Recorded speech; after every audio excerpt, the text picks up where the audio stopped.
Comenzamos la plática haciendo una pregunta que nos puso a reflexionar. La pregunta decía, ¿qué llegará a la orilla de la vida de otras personas después de la tormenta más grande de tu vida? Dijimos, cada uno de nosotros experimenta retos, dificultades, tormentas, problemas que te sacuden, cosas que en verdad te estremecen. Y hay dos cosas que van a salir.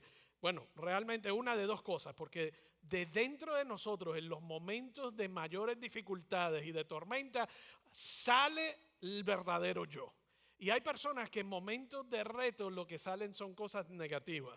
Y hay gente que en momentos de reto lo que sale de ellos es paz, es mansedumbre, es esperanza, y son posibilidades que están centradas en dos cosas totalmente diferentes. ¿Cómo es que una persona ante la mayor tormenta de su vida pueden salir cosas buenas de ellos? Y hay personas que en las mayores tormentas solo sale lo negativo y muchas veces los destruye a ellos, destruye sus matrimonios, destruye sus vidas y destruye lo que está a su alrededor. Eso es específicamente lo que nos está enseñando el autor del libro de Hebreos. Y vamos a mirar en la primera parte, los versos 18 al 21, nos da un cuadro de la manera equivocada, diga equivocada, de la manera equivocada de enfrentar los retos, las dificultades y los caos. Esta es la manera equivocada y él nos da un contraste. Primero, de 18 al 21, versos 18 al 21, nos dice, esta es la forma equivocada de acercarse a la vida y en cierta medida a Dios, a las tormentas. Y luego del verso 22 al 25 nos da la forma correcta de acercarnos al caos, a los retos y a las dificultades de la vida. Leamos primero del 18 al 21. Ustedes no se han acercado a una montaña que se pueda tocar o que esté ardiendo en fuego. De hecho, el autor de Hebreos nos da 7 imágenes en esos versos que nos ayudan a entender qué estaba ocurriendo en ese momento. Y tiene que ver con el capítulo 20 del libro de Éxodo, cuando Dios desciende sobre el monte Sinaí y lo más famoso que ocurre allí es que le da los 10 mandamientos al pueblo de Israel. Han estado vagando ya por años durante el desierto, a través del desierto, durante años, llegan al monte Sinaí, es el momento en que Dios le va a dar la ley de Moisés o la ley de Dios. Realmente Él se manifiesta, se hace presente y esto es lo que está ocurriendo. Esa es la referencia de este verso. Ustedes no se han acercado a una montaña, en otras palabras al monte Sinaí, una montaña que se pueda tocar o que esté ardiendo en fuego, tampoco a oscuridad, tinieblas o tormenta, ni a sonido de trompeta, ni a tal clamor de palabras que quienes lo oyeron suplicaron que no se les hablara más. Escucha esto bien, porque no podían soportar esta orden. Serán apedreados todo aquel que toque la montaña, aunque sea un animal. Tan aterrador era este espectáculo que Moisés dijo, estoy temblando de miedo. Estoy temblando de miedo. Y una de las claves para entender este pasaje es referirnos y mirar el contexto de Éxodo capítulo 20. Pero aquí hay dos palabras, o más bien la misma palabra en dos versos diferentes, el verso 18 y el verso 22, que el autor utiliza para darnos una imagen y una idea de lo que nos quiere comunicar. El verso 18 dice, ustedes no se han acercado a una montaña. Y en el verso 22 dice, por el contrario, ustedes se han acercado al monte de Sión. Si te fijas, dice, ustedes no se han acercado y luego en el contraste dice, ustedes se han acercado. Lo interesante es la elección de palabra que el escritor de Hebreos utiliza ahí. En el griego la palabra acercarse que él utiliza no tiene que ver con acercarse en distancia física o geográfica. Hay muchas palabras en el griego que él pudo haber utilizado, pero la palabra acercarse que usa en el verso 18 y el verso 22 tiene que ver con una forma más profunda de acercamiento. Cuando usted se acerca a una persona físicamente, tiene un tipo de relación. Cuando tú te acercas a una persona emocional y psicológicamente, hay una relación mucho más profunda. El autor de Hebreos está diciendo, ustedes se acercaron, en otras palabras, no solo en lo físico, sino de forma profunda y de forma espiritual. cómo se acercaron de forma profunda y espiritual, qué acercamiento utilizaron, valga la redundancia, para acercarse a Dios. Y esa frase es clave. ¿Qué acercamiento utilizaron para acercarse a Dios? Y son dos formas completamente distintas. Una produce bendición y la otra produce el que se desmorone, el que se pueda derrumbar realmente la persona en sí misma. Y vamos a mirarlo por lo que está aquí. ¿Cómo tú te acercas a la vida? ¿Cómo tú te acercas a Dios? Piensa en esa pregunta por un momento. ¿Cómo tú te acercas a Dios? ¿Cómo afrontas las mayores dificultades de la vida? ¿Cómo afrontas los problemas? ¿Cuál es tu respuesta? Piensa en las mayores crisis que has vivido, los mayores retos que has vivido quizá en familia, en trabajo, en contexto de llegar a este país. O más bien, si alguien te critica, ¿cómo tú respondes a la crítica? Si tu pareja te critica, si tu enemigo te critica, ¿cómo tú respondes a la crítica? O pongámoslo de esta manera, si Dios se presentara ante ti y te dijera, ¿cómo has vivido tu vida? ¿Qué has hecho con tu vida? ¿Qué has hecho con lo que te di? Tu trabajo, tu talento, el vivir en un país distinto al tuyo. ¿Qué has hecho con tu vida? ¿Cómo afrontarías el darle cuentas a Dios si te estuviera preguntando en este instante? ¿De qué hablaría? ¿De qué hablaría? ¿Qué le diría? Y la verdad es que la respuesta, si no a todas estas preguntas, a la mayoría de estas preguntas, en casi todos los casos, nos muestra el corazón predeterminado del hombre, el corazón predeterminado de la humanidad. ¿Sabes cuál es la respuesta que la mayor parte de nosotros daría? He hecho lo que he podido. He hecho lo mejor que he podido. Cuando alguien te pregunta que no está de acuerdo con tu crianza con tus hijos y te dice, ¿por qué criaste tus hijos así? La respuesta generalmente, yo hice lo mejor que pude. Fracasaste en tu matrimonio y te preguntan, ¿qué crees que pasó? Yo hice lo mejor que pude. Te alejas de Dios y de la fe y como que algo no te cuadra y no va y dices, yo hice lo mejor que pude. ¿Usted ha escuchado esa frase antes? Esa tiende a ser lo que expresa el corazón humano. Escucha esto, cómo nos acercamos a Dios cuando Dios nos reclama y estamos frente a Dios y su santidad, o cuando enfrentamos desde una crítica un problema o algo que nos estremece y nos quiere hacer sucumbir. ¿Sabes cuál es la respuesta? Hice lo mejor que pude. Casi le hubiera puesto así al sermón, ¿verdad? He hecho lo mejor que he podido. Y así es como afrontamos la vida. Y eso es lo que el autor de Hebreos nos está dejando saber en ese pasaje. Nos dice, hay un acercamiento que es que es el incorrecto y no te va a llevar a obtener los resultados que tú deseas en tu vida. La cultura, y eso depende de tu cultura y de tu generación. De tu cultura y de tu generación. Si eres una persona más joven, ¿cómo tú respondes a decir hice lo mejor que pude? ¿Tú sabes lo que dice? Yo soy de mente abierta, yo vivo y dejo vivir. Yo vivo y dejo vivir y eso es todo lo que tú le puedes pedir a una persona. Esas son las generaciones más jóvenes. Si eres una persona más tipo baby boomer, más orientada hacia el desempeño, hacia el trabajo, ¿sabes lo que dirías? Yo he logrado cosas en mi vida que puedo mostrarte y aquí están mis logros, aquí están mis éxitos en mi carrera, aquí están los éxitos en mi vocación y aquí están las áreas en las cuales yo he contribuido y he aportado a la caridad o voluntario y yo he servido a los demás. Yo he hecho lo mejor que he podido, ¿sí o no? Entonces, hay otras generaciones que son las más tradicionales o más mayores, más tradicionales y diría, yo hice lo mejor moralmente. Yo soy un hombre con moral, yo cuidé a mi familia, yo fui el que proveyó para mi familia y cuidé de ella, yo fui un buen hombre, yo fui una buena mujer de familia y así sucesivamente. Lo que estamos diciendo con esta respuesta es, yo hice lo mejor que he podido. Entonces, cada generación, cada persona, todos decimos, yo no soy perfecto, pero hice lo mejor que pude. Y eso es lo que nos está enseñando el autor. La cosa es que aunque decimos que hemos hecho lo mejor que pudimos, sabemos que es una farsa.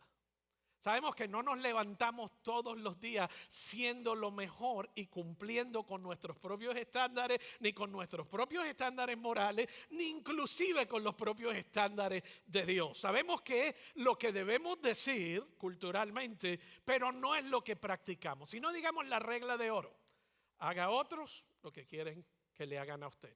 Usted se levanta cada día y con el mismo entusiasmo y empeño que usted le pone para que otros le hagan a usted lo que le gustaría que le hagan a usted, usted pone esa misma cantidad de empeño para hacer a otros y entenderlo y cuidarlo y guiarlo y sostenerlo, que lo mismo que hace usted. Eso sería haber hecho lo mejor que pudiste. Pero la realidad es que no, es una farsa. Ni siquiera satisfago mis propias necesidades con el impulso, en las necesidades de los demás, con el impulso que quiero que los demás satisfagan las mías. En otras palabras, le pongo el mismo empeño y energía para entender a alguien que le pongo el mismo empeño y energía de la forma en que quiero que los demás me entiendan a mí. ¿Está viendo la cosa? Nos estamos dando cuenta que ni tan siquiera cumplimos con nuestros propios estándares de vivir la vida como mejor he podido o como he establecido. Nadie lo hace, ni tan siquiera nos acercamos. Somos un fracaso en la parte moral y no solo en los estándares de Dios, sino en los estándares nuestros. Al acercarse a Dios, ¿qué ocurrió en el capítulo 20 de Éxodo? Cuando el pueblo de Israel se acerca a Dios, ¿cuál fue la experiencia? No fue una experiencia cálida, acogedora, ni llena de paz. ¿Qué ocurrió cuando se acercaron a Dios y a la presencia de Dios en el monte Sinaí? Temblaron de miedo, se sacudieron y dijeron: ni nos hables. ¿Por qué? ¿Tú te has preguntado por qué? ¿Tú te has preguntado por qué? Porque no hay un ser humano que se pueda parar frente a Dios habiendo hecho lo mejor que pudo y decirle a Dios que estoy en buena posición y en buen lugar. Se sintieron tan sacudidos como se sintió la montaña misma ante la presencia de Dios. De hecho, el escritor de Hebreo es lo que nos describe en ese pasaje que acabamos de leer. Mira lo que él decía: no se acercaron a una montaña que se pueda tocar, o que estaba ardiendo en fuego, tampoco a oscuridad, tinieblas ni a tormenta.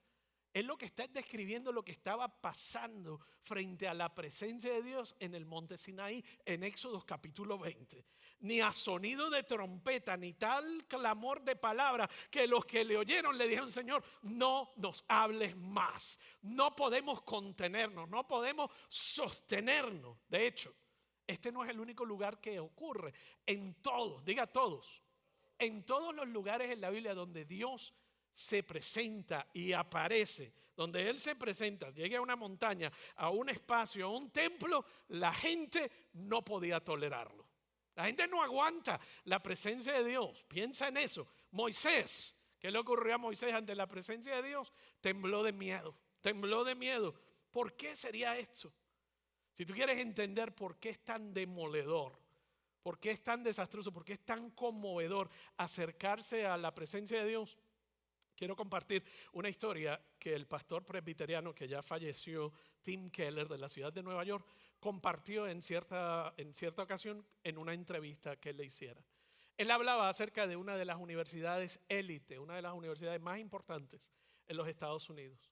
Y le dijo: tú no sabes, le decía al entrevistador, la presión que tienen estos estudiantes, la presión que tienen los profesores y la presión que tienen los administradores. Llegan a estas universidades y todos son estudiantes de A. Usted sabe lo que es un estudiante de A, ¿verdad? Un estudiante de máxima capacidad, de alta capacidad. ¿Y qué ocurre en una universidad élite como esta? Que todos los que llegan son estudiantes de A. Y cuando llegan a su primer examen o llegan a su primer trabajo, su primer research paper, cuando reciben una B o reciben una C, se desmoronan. ¿Por qué se desmoronan? Él decía: alguien tiene que recibir B, alguien tiene que recibir C, no todos pueden recibir A. ¿Por qué? Porque se presentaron ante alguien más inteligente que ellos, ante alguien con más capacidad de ello, y cada uno de estos estudiantes había construido su identidad en ser un estudiante de A. Y cuando tú construyes tu identidad, tu seguridad y tu propósito, no es que tú eres buen estudiante y tienes A, era que estos estudiantes construían su identidad alrededor de: yo soy inteligente, yo soy más que los demás porque yo tengo A. ¿Usted está conmigo hasta aquí? ¿Y qué ocurre? Se desmoronan porque su identidad y en lo que habían puesto su fe, hubo alguien superior. Así ocurre en la Biblia cuando un ser humano se presenta ante Dios y vive su vida indiferente, vive su vida convencido: yo he hecho lo mejor que he podido. Y de acuerdo a sus estándares, pues viven bien porque se está comparando consigo mismo o con personas peores que él. Siempre inclusive decimos: es que al menos yo no soy como fulano, que dejó la esposa y dejó a los hijos y dejó a los otros y abandonó el trabajo y no puede mantener un solo trabajo. Por lo menos yo, blanco, blanco, blanco, ¿sí o no? Yo no soy como aquellos que se devolvieron y se fueron. Y nos comparamos con otras personas y somos el estudiante de A. Pero ¿qué ocurre cuando el estudiante de A se presenta frente a un Dios poderoso, glorioso, omnipotente, extraordinario, y ha construido su vida y su identidad sobre todas esas cosas? Se desmorona ante la presencia de Dios. Se desmorona y se derrumba ante la presencia de Dios. ¿Por qué? Porque así es como se enfrentan a sí mismos a través de la vida. Por eso cuando perdemos el trabajo, o perdemos un negocio, o perdemos el grado, o perdemos lo que sea, nos derrumbamos. ¿Por qué? Porque construimos alrededor de nuestra propia calificación. Y entonces, eso es lo que estaba ocurriendo ahí. Todo el enfoque de nuestra vida se desmorona. Piensa en cada persona en la Biblia que tú puedas pensar. Cualquiera que se acerque a Dios se desmorona y se hace añicos. Piensa en Job. Cuando tú llegas al final del libro de Job, ¿qué dijo Job? Me desprecio a mí mismo y me arrojo al suelo en polvo y ceniza. ¿Usted está viendo esa declaración? No podía sostenerse. Cuando Pedro están pescando, no pescan nada en toda la noche, tiran las redes, Jesús les dice: tiran las redes, tuvieron que buscar otro barco para poder. Y cuando Jesús se le presenta, ¿qué le dice Jesús a Pedro en Lucas 5:7? Apártate de mí, yo soy un hombre pecador, no aguanto tu presencia. ¿Usted está viendo lo que está pasando aquí? Que la vida que llevamos indiferente pensando: es que yo he hecho lo mejor que puedo, soy un tártaro. Mientras tú te sigas comparando con algo que se va a derrumbar, eso es lo que vas a obtener, y no es una vida inconmovible, es una vida sacudida, sacudida. Isaías en el capítulo 6, cuando está frente a la presencia de Dios, ¿qué ocurrió? Ay de mí, soy un hombre de labios impuros. Y así te puedo dar cada uno de todos los ejemplos. Frente a la presencia de Dios nos derrumbamos. Tú y yo no nos podemos presentar como ocurrió en el monte Sinaí y decir: yo aquí me presento por mis propios méritos. Aquí me presento porque yo soy el tártaro. De todos los demás, yo soy el mero mero. Yo soy el mejor. Yo soy lo mejorcito en mi familia. Hasta decimos. Pero en presencia de Dios nuestro pecado se vuelve absolutamente inescapable. En presencia de Dios no nos aguantamos porque el estándar es demasiado alto, la santidad es demasiado alta. Por eso nadie puede vivir en la presencia de Dios. Nadie puede vivir en la presencia de Dios. En la presencia de Dios finalmente se revelan nuestras imperfecciones, nuestra realidad de seres creados. Todas las cosas que nosotros no tenemos ni la más mínima conciencia se revelan frente a la presencia de Dios. La mayoría de nosotros no ha tenido un tipo de experiencia como esta con Dios, donde nos hemos derrumbado por completo. O sea, ese tipo de experiencia. Pero la presencia de Dios no es lo único que te sacude en la vida.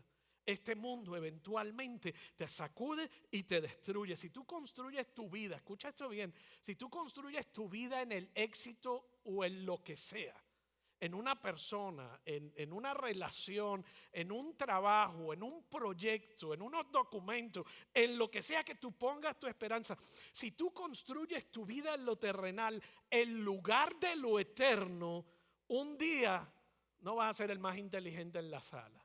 Un día no vas a ser el mejor en la oficina. Un día no vas a ser la más linda o la más hermosa. Un día no vas a ser el más guapo o el más hermoso, porque los años siguen pasando. Si tú construyes tu vida en conseguir la persona correcta, por eso el rechazo no va a ser fácil. Si tú construyes tu vida enfocado en lo que los demás tienen y que tú no tienes, va a ser demoledor. Nos vamos a dirigir cada día hacia una crisis y no podremos mantenernos en pie. Ese es el primer pasaje, la primera descripción. Vamos al segundo contraste en los minutos que nos quedan. Por el contrario, verso 22, o sea, ves el contraste inmediato. Te está diciendo, si te acercas hacia el mundo, a la vida y a Dios, te vas a desmoronar.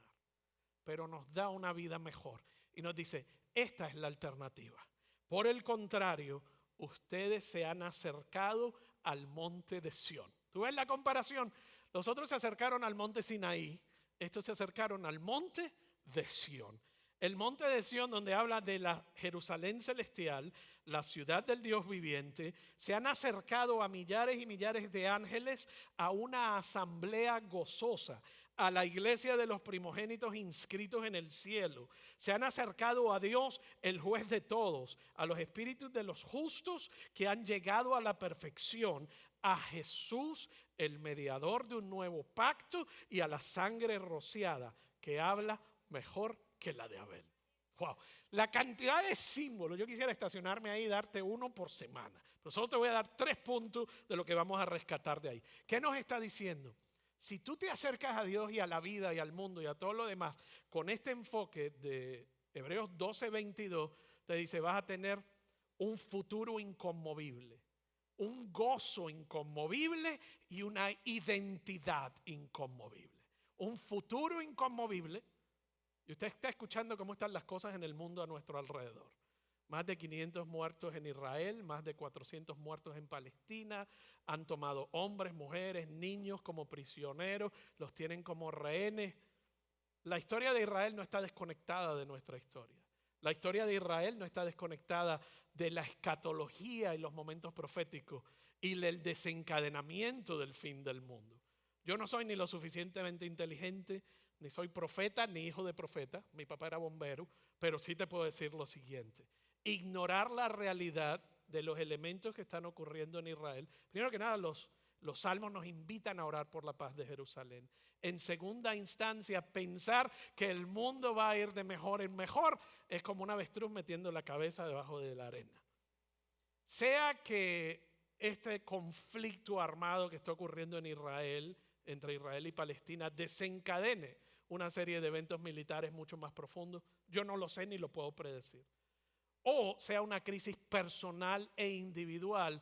En este mundo caído donde el pecado ha sido infiltrado, vas a encontrar momentos de inestabilidad donde necesitas un fundamento mucho más allá de lo que la mayoría de nosotros pone nuestra esperanza.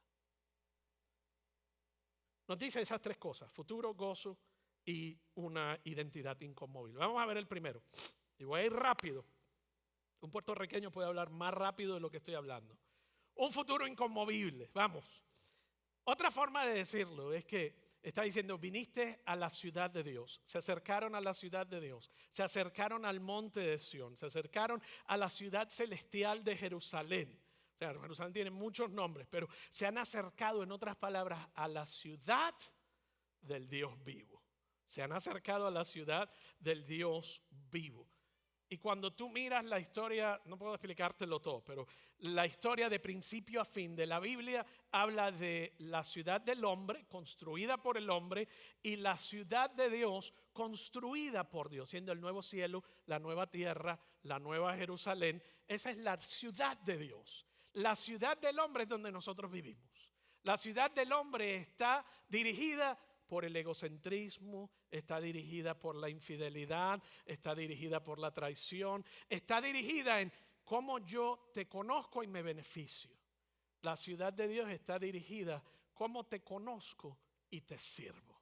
La ciudad del hombre está construida cómo puedo tener más de lo que tengo y cómo puedo conquistar y si puedo quitarte un poco de lo tuyo. La ciudad de Dios está construida en cómo te conozco, te sirvo, te doy y ser generoso. Son dos realidades. Cuando hablamos del reino, cuando hablamos de la ciudad de Dios, están establecidas en principios fundamentalmente diferentes. Pero la forma en cómo llegas a una y te acercas a la ciudad de Dios es totalmente diferente a los acercamientos de cómo vivimos en la ciudad terrenal. Un poquito de teología en la parte de ciudad celestial, cuando hablamos de Jerusalén, la nueva Jerusalén, para que entendamos un poco. La ciudad del hombre se construye sobre la base de hacerse un nombre, de hacerse famoso, a expensas de los demás. Lo puedes ver en la política, lo puedes ver en la educación, lo puedes ver en las artes, lo puedes ver en la estructura eclesial diseñada por hombres, donde el poder personal y la felicidad personal son la prioridad. En contraste, Dios está construyendo su ciudad, la ciudad de Dios, la ciudad celestial, sentada en las bases de la paz, de la justicia, del servicio, y eso es lo que, en última instancia, lo que comenzó en un jardín, termina en una ciudad.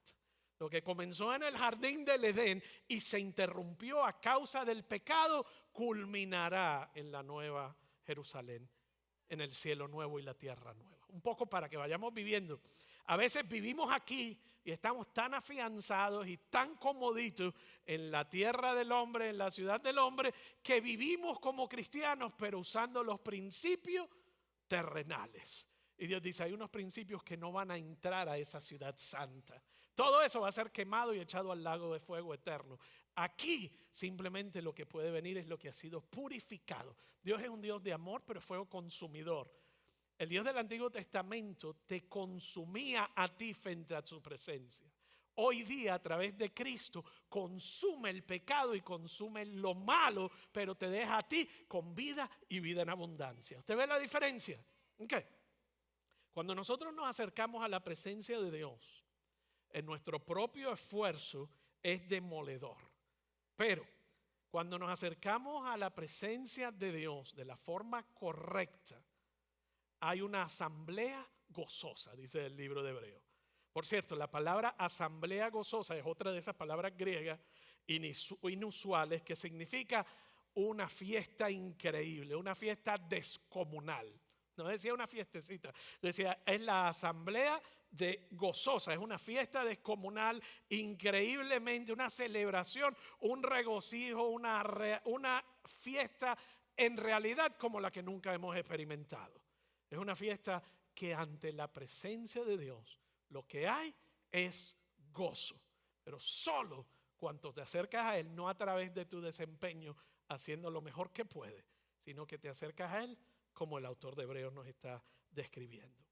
El gran predicador Jonathan Edwards pensó en la pregunta ¿por qué Dios nos creó?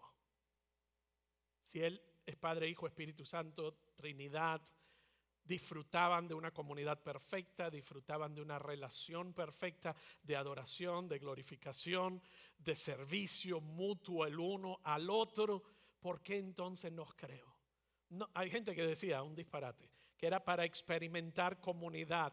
Él experimenta comunidad perfecta, Padre, Hijo y Espíritu Santo.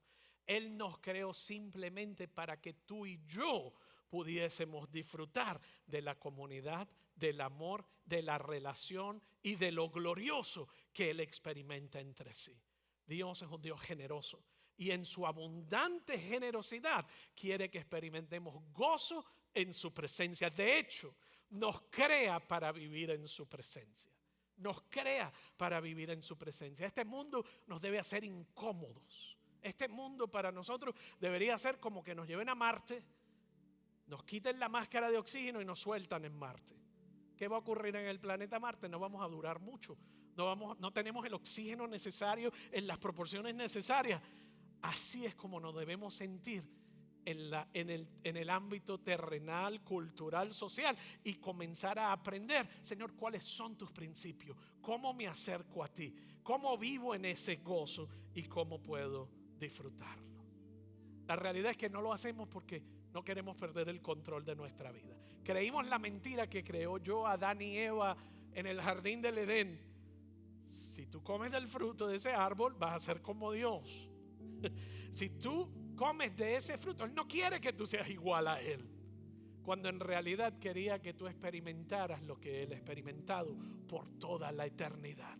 Pero ¿qué decimos tú y yo? No quiero perder el control de mi vida, no puedo rendirme a Él. Si yo incondicionalmente le sirvo a Dios en lugar de mi propia voluntad, no voy a ser feliz, no voy a experimentar gozo.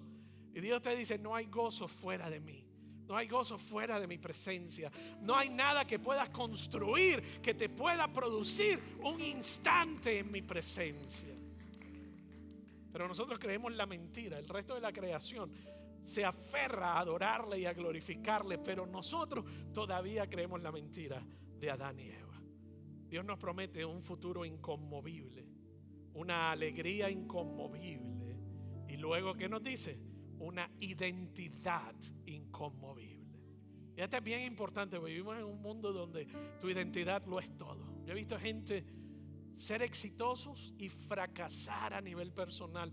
Su negocio fracasar, su matrimonio fracasar, su iniciativa fracasar, porque toda su identidad la basaron en lo que le dijeron las personas, en el récord de su historia. Lo que le dijo su mamá, su papá, lo que le dijeron en su país, lo que le han dicho su jefe, lo que le ha dicho su pareja, que los disminuye y los reduce. Dios dice, si tú basas tu identidad en cualquier otra cosa que no sea yo, no vas a disfrutar de esa identidad inconmovible. De hecho, mira lo que dice el autor de Hebreos. Ustedes han entrado a la iglesia de los primogénitos, inscritos en el cielo. Esa frase me encanta, me fascina. Tienes que mirar la historia cultural. ¿Qué estaba pasando en estas sociedades antiguas? Ellos practicaban la primogenitura. O sea, el primer hijo recibía la mayor bendición. Cuando tú tenías 15, 18, 20, 12 hijos, no dividían las riquezas en el testamento en partes iguales, porque no querían perder lo que tenían. No querían perder la riqueza ni la posición social que estaba asociada a tierra, a la agricultura. Era una sociedad agraria. Así que ellos tomaban el hijo mayor y le daban o toda la riqueza o la mayoría de la riqueza. Esa era la ley de la primogenitura. El primogénito recibía todo. En otras palabras, el primogénito podía ser un vago, un charlatán, no hacer nada, y le tocaban todas las riquezas de su padre. ¿Usted está entendiendo eso? ¿Qué está diciendo el autor de Hebreos? Ustedes pertenecen a la iglesia de los primogénitos, inscritos en el cielo. En otras palabras, tu mejor esfuerzo, tu trabajo, tu realizar cosas para alcanzar a Dios no es la forma de acercarte a Él, sino dice, tú perteneces a los primogénitos. A ti te fue dada la primogenitura, a ti te fue dada el regalo de la salvación. Es completamente gratuito, solo lo recibe, y eso crea una identidad de que ya no eres ni adoptado, eres hijo. Ya no eres sirviente, eres hijo. Ya no eres amigo, eres hijo. Y te dice, esa es tu identidad. Esa es tu identidad. Si tú basas tu identidad en cualquier otra cosa, te vas a mover, te va a mover el tapete, el tejado. Mira si es así. Cristo en el capítulo 10 de Lucas, hablando con los discípulos, les dice, sin embargo, no se alegren que puedan someter los espíritus, sino alégrense de que sus nombres estén escritos en el cielo. ¿Qué pasó ahí? Él los envió y les dio autoridad para sanar enfermos, reprender demonios y predicar la palabra. Ellos fueron, predicaron la palabra, sanaron enfermos, reprendieron demonios y regresaron. Y venían contentitos. Mira lo que hicimos, viste que sacamos los demonios. Llegan donde Jesús y le dice, sacamos los demonios. Es que somos unos tártaros. Ya lo que podemos hacer, gracias a ti. Jesús se pone serio y ¿qué les dice? No te alegres porque puedes echar fuera demonios. Porque ¿qué va a pasar con tu vida, discípulo, el día que tú reprendas un demonio y no salga? Se va a destruir tu identidad. Construye tu identidad sobre la roca. Construye tu identidad con la seguridad de que tú eres hijo e hija y tu nombre está inscrito en el libro de la vida. Inscribe tu identidad y constrúyela en eso. Le está diciendo, no construyan su identidad en sus logros. Construyan su identidad en que están escritos. Y eso es lo que el autor de Hebreos nos dice. Ustedes son la iglesia de los primogénitos, inscritos en el cielo. En primer lugar, nos está diciendo, no digas si me vieran en mi país. de donde yo salí, mira dónde he llegado. Y la maestra de primer grado que me tenía ganas, si le pudiera ver ahora dónde llegué y dónde han llegado mis hijos. ¿Sí o no? Así es la cosa. O mira, los 20 y tantos años y mira el grado que tengo. Y mis hijos, 7 grados más, imagínense. Grados universitarios, empresa, dinero y hasta una mujer de trofeo me gané aquí en este país. ¿Qué ocurre cuando construimos sobre esas cosas? La mujer trofeo se pone vieja. El trabajo se desmorona. El trabajo se desmorona. Todo lo que construimos, los grados. Y usted dice, si yo alcanzo tal cosa, si yo tuviera tal cosa, ahí entonces yo sería mejor. Y Jesús le dijo a los discípulos, no construyas tu identidad sobre nada, ni sobre tus hijos, ni sobre tu éxito, ni sobre tus logros, porque te van a defraudar. Reconozca que eres miembro de los primogénitos, de la iglesia de los primogénitos, de miembros de la iglesia de los primogénitos. ¿Qué nos está diciendo? Es posible tener tu nombre en el cielo, ser primogénito, tener tu herencia garantizada, estar en la familia de Dios y ser absolutamente aceptada por Dios y aceptado por Dios. Es posible tener tu identidad basada en Cristo Jesús. ¿Cómo nos enseña Él entonces a vivir? En el verso 22 nos dijo, se han acercado al monte Sinaí, ¿verdad? Ahora nos dice, ustedes se han acercado, versos 22 y 24, a Jesús. ¿Por qué no nos desmoronamos, nos consumimos, nos descalabramos como en Job, en Isaías, en Jacob? ¿Por qué? Porque a Jesús, nos acercamos a Jesús, el mediador de un nuevo pacto, y a la sangre rociada que habla mejor que la de Abel. En otras palabras, en aquel monte Calvario, aquel día en Jerusalén en que hubo oscuridad sobre la tierra, en aquel día en que la tierra tembló, en aquel día en que el velo del templo se rasgó, en aquel día en que en la oscuridad a las 3 de la tarde descubrieron la tierra. Eso no era para efectos especiales y hacer una mejor crucifixión. ¿Sabes qué estaba pasando en aquel momento? La presencia de Dios fue descargada sobre Jesús. Cristo, Dios el juez, descargó el pecado del mundo. El monte tembló, la cruz tembló, la tierra se hizo oscura, el templo se rasgó. ¿Por qué? Porque ahora Cristo es nuestro mediador. Y cuando Él te ve a ti, no ve tu pecado, ve a Cristo entre tú y Dios y dice, no te puedo consumir porque ya Él pagó por tu pecado. Tú eres de los primogénitos, tú eres de la iglesia de los primogénitos, tú eres de mi familia, no a tu desempeño, no porque hiciste lo mejor, porque Él hizo lo perfecto. En tu mejor día no hay manera en que te puedas acercar a Él. Pero cuando tú, y eso fue lo que ocurrió en el Sinaí, cuando tú te acercas a Él en la manera en que Él le establece, hay gozo, hay identidad, hay humildad y hay un futuro que independientemente de lo que pase, tú estás estable, tú estás firme en la roca inconmovible, quien es Cristo Jesús. Pero eso no es un verso que puedes declarar, es una realidad del evangelio que tienes que recibir, que no tienes que hacer nada para ello. La religión te agota, el evangelio trae vida y vida en abundancia. Y no hay nada ni nadie que te pueda destruir. No hay nada. Eres inconmovible. Eso es lo que nos está enseñando el capítulo 12. Acércate a Dios y no serás sacudido. Acércate a Dios, pero solo a través de Jesucristo, en humildad y en recepción de todo lo que Él tiene para ti. Te invito a ponerte de pie y con esto voy a cerrar. Gracias por ser paciente, pero tenía que terminar esta serie hoy. A lo mejor tú estás aquí hoy y dices, bueno, la mitad lo entendí, la mitad no lo entendí. Y eso no es tan importante. ¿Sabes qué es lo más importante de todo? Que hoy de forma sincera tú le digas, Señor Jesús, rindo a ti mi vida, mi futuro. Perdóname por haber construido mi vida sobre cosas perecederas. Perdóname por haber construido mi vida y mi identidad sobre todo aquello que no eres tú.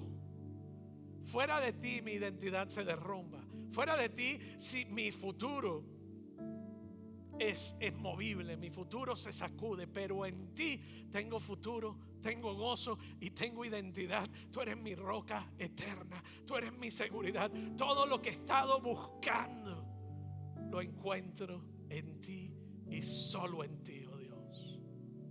Perdónanos por tratar de acercarnos a ti de maneras tan diferentes, cuando Jesús pagó el precio por nuestra vida, por nuestro pecado, por nuestro futuro y por nuestra pertenencia a tu familia. En el nombre de Jesús. Amén y amén.